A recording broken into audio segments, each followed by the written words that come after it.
floor, one courageous lady who's taken on the role of test speaker for today. Welcome to the floor, please, Katrina Hudson. Always look on the bright side of life. Always look on the bright side of life. Katrina Hudson.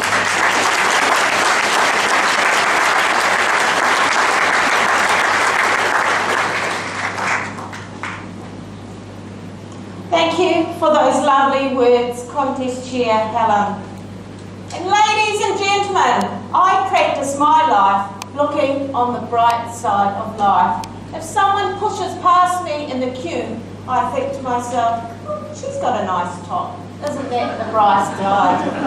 But today I want to set your minds and tell you a little story that happened to me this year and how my family decided to look on the bright side.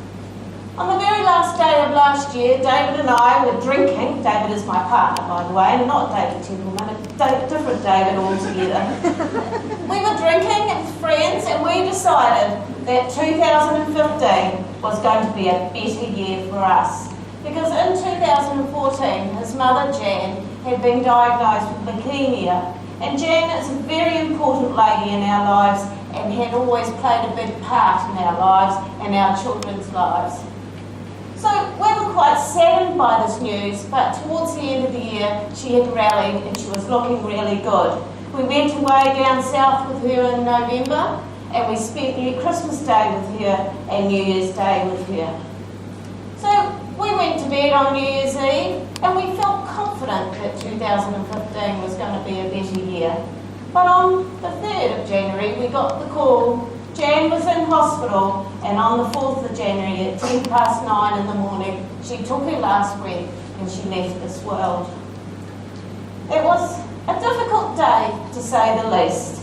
And the next 2 days just went by in a bit of a dream, collecting people from the airport, feeding millions of people and doing what had to be done.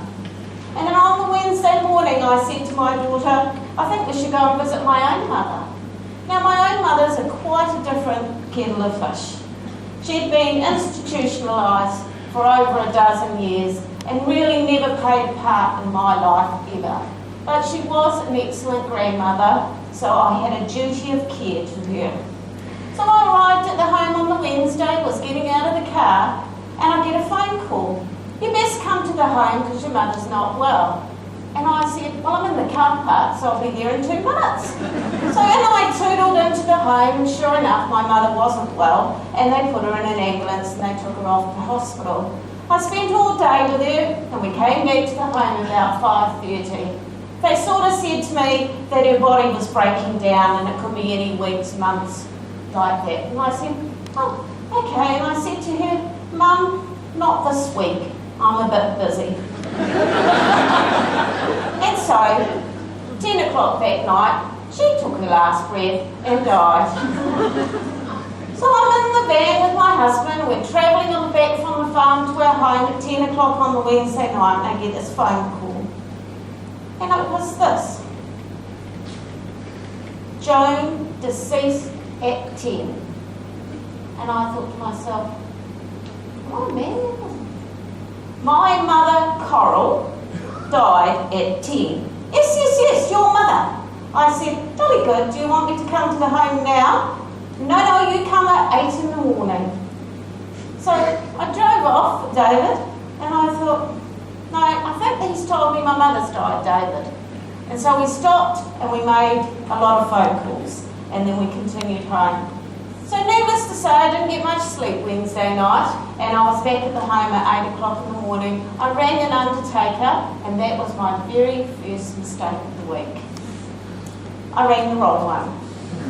But anyway, they turned up and they removed my mother from the home, and I thought they showed her a great deal of respect. They put her in the hearse, and the 2 men stood back and took a bow, and then the hearse drove off, and I thought that was wonderful. And then we went into a room and we had a discussion. I explained to this undertaker, Mike, that I had my mother-in-law's funeral at 1 p.m, and everyone knew I was a Toastmaster, so I was playing a major part in this funeral. So I needed to get home, needed to get into that black dress, I needed to get in the car and be at the farm by 12 o'clock. This guy proceeded to tell me about every funeral I think that he'd ever taken, and I in the end got me. I said, I don't care. I said, I have enough to deal with this week. Can we get on? So we organised it all. Now, it was a bit cutthroat because my brothers and I had hoped my mother had died 20 odd years ago, and so we had a plan in place. And that might seem a little bit rude if you love your mother, but my mother was an extremely difficult character. So we did this, and I dictated to this funeral undertaker what I wanted to go in the papers. We were putting it in 3 papers through New Zealand. And in the Waikato Times, we were putting in the funeral notice, and in the Dom Post and the Wairarapa Post, we were putting in the memorial service. So funeral on the 7th of January, memorial on the 7th of February. And I said, tra-la-la-la-la, and I said, devoted grandmother of Hayley, Hayley. Lots of ways to spell Hayley, and in brackets, London. Then I said Sandra, Alexandra with an R-A, not an E-R, because she's a girl, and Robin with Y, because she's a girl, not an I, and Dion, D-I-O-N. I thought that was quite thoroughly explained the 5 grandchildren's names. So we went through the funeral, and it was a great success, and I delivered my speech like I planned to. And then we had the function at the night, and the next morning me and my brothers and nieces and nephews and lots of other people were having breakfast together. My niece had flown up on the plane that morning, so she had the Dom Post and the Wairarapa Post with her, and we had the Waikato Times. And all 3 papers, it said, devoted grandmother of Hayley, Sandra, Robin, Sandra, Alexandra, Robin, Ra, and Dion.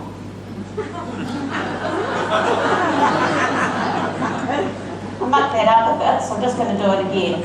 Hayley, Sandra, Alexandra, Ra, Robin, and Dion. I can see you're all confused. Shall I tell you at the funeral the next morning? The celebrant said, devoted grandmother, and listed 6 grandchildren.